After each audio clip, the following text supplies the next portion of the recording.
ഇന്ന് ഉച്ചയോടുകൂടി നമുക്കത് അറിയാം എന്നാണ് വാർത്തകൾ. ഇനി ഏതു പേരിലേക്ക് എന്നുള്ളതാണ് ഏറ്റവും നിർണായകം. ഈ പറഞ്ഞതുപോലെ ഇന്നലെ VD ക്യാമ്പായാലും ചെന്നിത്തലയുടെ ക്യാമ്പായാലും ഒക്കെ വലിയ ആത്മവിശ്വാസത്തിൽ തന്നെയാണ് ഉണ്ടായിരുന്നത്. ഈ നിമിഷം വരെയും അങ്ങനെ തന്നെയാണ്. നേതാക്കളൊക്കെ കൂടുതൽ പ്രവർത്തകരൊക്കെ അവരുടെ വീടുകളിലേക്ക് എത്തുന്നുണ്ട്. KC വേണുഗോപാൽ ഇപ്പോൾ ഡൽഹിയിൽ തുടരുന്നു എന്നുള്ളതാണ് മനസ്സിലാവുന്നത്. ഏത് പേരിലേക്കാണ് എത്തുന്നത് എന്നുള്ളതിന്റെ എന്തെങ്കിലും ഒരു സൂചനയൊക്കെ ലഭ്യമാവുന്നുണ്ടോ? കോൺഗ്രസ് പാർട്ടിയിൽ നിന്ന് ഒരാളെ പേര് ഹൈക്കമാൻഡ് നിർദ്ദേശിക്കും. അത് UDF എല്ലാ ഘടകകക്ഷികൾക്കും അത് സ്വീകാര്യമായിരിക്കും, അത് അംഗീകരിക്കും.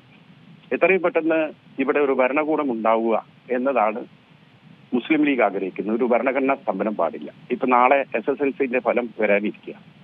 UDF ഒരു വിദ്യാഭ്യാസ മന്ത്രി ഡിക്ലെയർ ചെയ്യേണ്ട കേസാണിത്. പകരം ഉദ്യോഗസ്ഥന്മാർ നിർവഹിക്കുന്ന അവസ്ഥയിലേക്കാണ് വരുന്നത്. ലീഗ് ഈ കാലതാമസം ഒഴിവാക്കണം. കോൺഗ്രസ് പാർട്ടിയാണ് കോൺഗ്രസിന്റെ മുഖ്യമന്ത്രി സ്ഥാനാർത്ഥിയെ നിശ്ചയിക്കേണ്ടത്. അപ്പോ ആ മുഖ്യമന്ത്രി സ്ഥാനാർത്ഥിയെ നിശ്ചയിക്കുന്ന സമയത്ത് ഒരു ഘടകകക്ഷി എന്നുള്ള നിലക്ക് ലീഗ് അടക്കമുള്ള എല്ലാവരോടും കോൺഗ്രസ് അഭിപ്രായം ആരാഞ്ഞിട്ടുണ്ട്. അപ്പോ ഇവിടുത്തെ രാഷ്ട്രീയ സാഹചര്യം, ജനപിന്തുണ എന്നീ കാര്യങ്ങളെ കുറിച്ച് ഓരോ പാർട്ടിക്കുമുള്ള നിരീക്ഷണങ്ങൾ കോൺഗ്രസ് നേതൃത്വത്തോട് പറഞ്ഞു എന്നല്ലാതെ പർട്ടിക്കുലർ പേരിന്റെ മുകളിൽ ഒരു വാശിയോ പിടിവാശിയോ ഒന്നും ഒരു ഘടകകക്ഷികൾക്കും ഇല്ല, ലീഗിനും ഇല്ല. കോൺഗ്രസ് പാർട്ടി വലിയൊരു പാർട്ടിയാണ്. ആ പാർട്ടിക്ക് അനേകം സമവാക്യങ്ങൾ നോക്കാനുണ്ട്. ധാരാളം സീനിയർ നേതാക്കന്മാരുണ്ട്. വലിയ ജനപിന്തുണയുള്ള ആളുകളുണ്ട്. പാർട്ടിയുടെ ഇമ്മൻസ് പദവിയിൽ ഇരിക്കുന്നവരുണ്ട്. അപ്പോ അത്രയും വലിയ നേതാക്കൾ ഉണ്ടാകുമ്പോൾ അവരിൽ ആരെ പരിഗണിക്കണം എന്ന കാര്യത്തിനെ കുറിച്ച് വിപുലമായ ആലോചനകളും ചർച്ചകളും ആ പാർട്ടിക്ക് ആവശ്യമായി വന്നു. അതാണ് ഇവിടുത്തെ അവസ്ഥ. അത് ആ പാർട്ടി ലീഗ് ലീഡർഷിപ്പിനെ ബോധ്യപ്പെടുത്തിയിട്ടുണ്ട്. ലീഗിന് അതൊക്കെ ഉൾക്കൊള്ളാൻ കഴിയും. ലീഗിന് ഒന്നേ പറയാനുള്ളൂ, ഇവിടെ ഒരു ഡിലേ പാടില്ല, ഒരു ഭരണഘടനാ സ്തംഭനം പാടില്ല. 10 കൊല്ലം ജനം വെറുത്ത ഒരു സർക്കാരിനെ നമ്മൾ താഴെ ഇറക്കിയതാണ്. എത്രയും പെട്ടെന്ന് ജനാഭിലാഷ പ്രകാരം UDF ഗവൺമെന്റ് അധികാരത്തിലേൽക്കണം. അതിന് കോൺഗ്രസ് പാർട്ടി അതിനനുയോജ്യമായ ഒരു നേതൃത്വത്തെ ഇന്ന് ഉച്ചയോടുകൂടി പ്രഖ്യാപിക്കും. അതിനെ UDF ഘടകകക്ഷികൾ, കേരള ജനത എല്ലാവരും സ്വീകരിക്കും എന്നാണ് ഞങ്ങളുടെ പ്രത്യാശ. ഒരു കാര്യം കൂടി ചോദിക്കട്ടെ, ഇന്നലത്തെ ഒരു പ്രതികരണത്തിന്റെ കാര്യമാണ്. ഇന്നലെ NSS ജനറൽ സെക്രട്ടറി സുകുമാരൻ നായരുടെ ഒരു പ്രതികരണമൊക്കെ വന്നിരുന്നു. ഈ ഘടകകക്ഷികൾ എന്തിനിടപെട്ടു എന്നുള്ളൊരു കാര്യമാണ് ചോദിക്കുന്നത്. ഈ മുഖ്യമന്ത്രി നിർണയവുമായി ബന്ധപ്പെട്ട് ലീഗിന്റെ ഒരു ഇടപെടലാണ് ഈ തീരുമാനം വൈകിപ്പിച്ചത് എന്നുള്ളൊരു പ്രതികരണമൊക്കെ തന്നിരുന്നു. എങ്ങനെയാണ് താങ്കൾ ഇതിനെ പ്രതികരിക്കുന്നത്?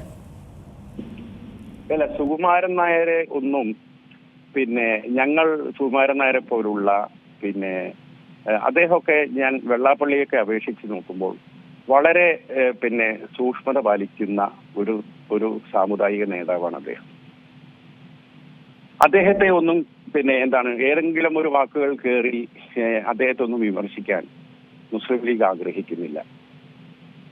ഇവിടെ ഘടകകക്ഷികൾ അങ്ങോട്ട് ഇടപെട്ടതാണോ അതല്ല കോൺഗ്രസ് ലീഡർഷിപ്പ് ഘടകകക്ഷികളോട് ഇങ്ങോട്ട് ആവശ്യപ്പെട്ടതാണോ എന്നതൊക്കെ കേരളത്തിലെ ജനതക്കറിയാം. മാധ്യമ പ്രവർത്തകരെ നിങ്ങൾക്കും അറിയാം. ആരും വലിഞ്ഞു കയറി എവിടെയും പോയി ഒന്നും പറഞ്ഞിട്ടില്ല. കോൺഗ്രസ് പാർട്ടി ഘടകകക്ഷികളോട് ഇങ്ങോട്ടേക്ക് അഭിപ്രായം ആരായുമ്പോൾ സ്വാഭാവികമായും ആ പാർട്ടികൾക്കൊക്കെയുള്ള അഭിപ്രായം അങ്ങോട്ട് പറയുക എന്ന ഒരു നിർവഹണം മാത്രമാണ് ഇവിടെ സംഭവിച്ചത്. അത് സുകുമാരൻ നായർക്ക് ബോധ്യമാവും എന്നാണ് ഞങ്ങൾ വിശ്വാസം. അല്ലെങ്കിൽ അദ്ദേഹം അത് ശ്രദ്ധിച്ചിട്ടുണ്ടാവില്ല. അവരെപ്പോലുള്ള വലിയ മനുഷ്യന്മാരൊക്കെ 24 മണിക്കൂർ TV മുമ്പിൽ നിന്ന് കാര്യങ്ങൾ അറിഞ്ഞോളണമെന്നില്ലല്ലോ. മാത്രമല്ല, പത്രപ്രവർത്തകരുടെ ചോദ്യങ്ങളുടെ സ്വഭാവം അനുസരിച്ച് ചിലപ്പോൾ ഉത്തരവ് വരും. അപ്പൊ അദ്ദേഹത്തിന് ഉത്തരേ നമ്മൾ കേട്ടിട്ടുള്ളൂ. അദ്ദേഹത്തിനോട് ചോദിച്ച ചോദ്യം എന്താന്ന് കേരള ജനത അറിയില്ല.